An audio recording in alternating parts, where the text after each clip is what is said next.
So what are the absolute limits of the human body? And what if technology could let us just erase those limits completely? Well, we're going to explore that exact question by looking at two massive and really different Mr. Beast experiments. One is just a raw physical competition, and the other, well, it's a peek into a future that feels like straight-up science fiction. Let's get into it. And this is the big question, right?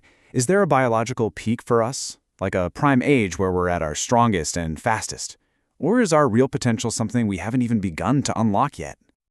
To get to the bottom of this, we're going to break down two incredible social experiments. First up, a crazy race that pits people aged 1 all the way to 100 against each other. And then we'll take a look at some futuristic tech that's literally changing what the human body can do. Okay, so let's start with the physical side of things. Picture this. You gather one person for every single age from a 1-year-old to a 100-year-old. Then you put them all in this massive competition for $250,000. The whole point? To find out what the prime age of humanity really is, through a pretty brutal process of elimination. And yeah, the first couple of rounds, exactly what you'd expect. Pure chaos. There was this frantic foot race followed by a giant game of dodgeball. I mean, you had toddlers and 90-year-olds in the same arena. It was just a fascinating raw look at physical ability across our entire lifespan. And this image, wow, it just says it all, doesn't it? This was the brutal reality of the game. There was absolutely no mercy. In that dodgeball game, the 98-year-old contestant got taken out with a direct hit. It's a pretty stark reminder of the physical limits that just come with getting older. You know, a clear strategy popped up almost immediately. The younger folks knew they had the physical edge. As Mr. Beast himself said, they just ganged up on the older people without a second thought. And get this, every single person over the age of 40 was knocked out by the end of that round. So after 6 super intense challenges, we're talking archery, swimming, climbing, the whole shebang, the experiment really started to give us some data, a clear picture of our biological peak. So let's look at the results. And honestly, the results were kind of shocking. A 7-year-old made it all the way to the final 2, outlasting 98 other people, including guys who were in their absolute prime. After a brutal endurance challenge, it all came down to a 7-year-old and a 28-year-old. And the winner was age 28. In this massive chaotic test to find the peak age for athleticism, the data pointed to the late 20s. So that's our biological baseline. But what happens when we just toss biology right out the window? Okay, now, this is where things get really wild. We've just seen the limits of our natural bodies, right? So now, let's look at the tech that just completely shatters those limits. So I want you to meet Nolan. He was paralyzed from the neck down, and his words here, man, they really set the stage for just how much this tech can change a life. He spent years just trying to find some purpose after his accident, and then he got a brain implant. It's a technology called Neuralink. Basically, a tiny computer chip is put into the brain, and it reads the signals from your neurons. Then it translates those thoughts into digital commands.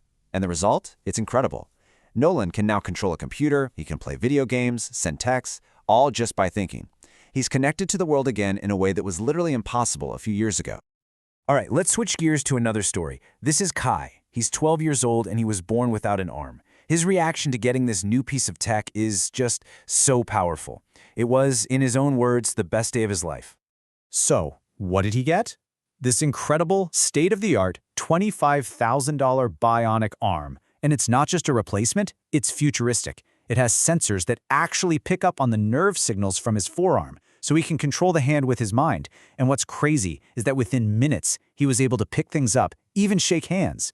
It just shows how seamlessly this kind of tech can connect with our bodies. But this whole re-engineering biology thing, it doesn't stop with our bodies. It goes all the way to what's on our plate. Just look at this. On one side, you've got your standard farmed chicken. On the other, cultivated chicken from a company called Upside Foods.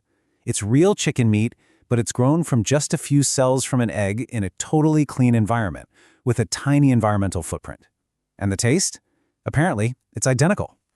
So why is this such a big deal? Well, this number right here, it's absolutely staggering. 220 million. That's how many chickens are killed for food every single day. This technology could completely change everything about our food system and animal welfare on a scale that's hard to even imagine.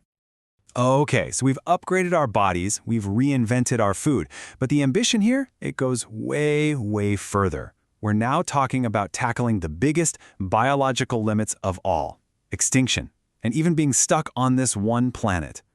And the pace of all this is just mind-blowing. I mean, we've got companies literally bringing back the woolly mammoth using ancient DNA. We have BioVault saving the genetic code of endangered species. We're talking flying cars, legit self-sustaining habitats for Mars, and reusable starships to actually get there. It's completely redefining what the phrase human potential even means. And you know, that brings us to this final thought from the guy behind these videos. After seeing all this world-changing technology, Mr. Beast's big takeaway wasn't fear or anything like that, it was hope. It's such a powerful counterpoint to the often negative, pessimistic view of the future we see online all the time. So, here's where we land. That big race showed us that, yeah, our biology, left to its own devices, probably peaks somewhere around age 28. But all this technology, it tells a totally different story.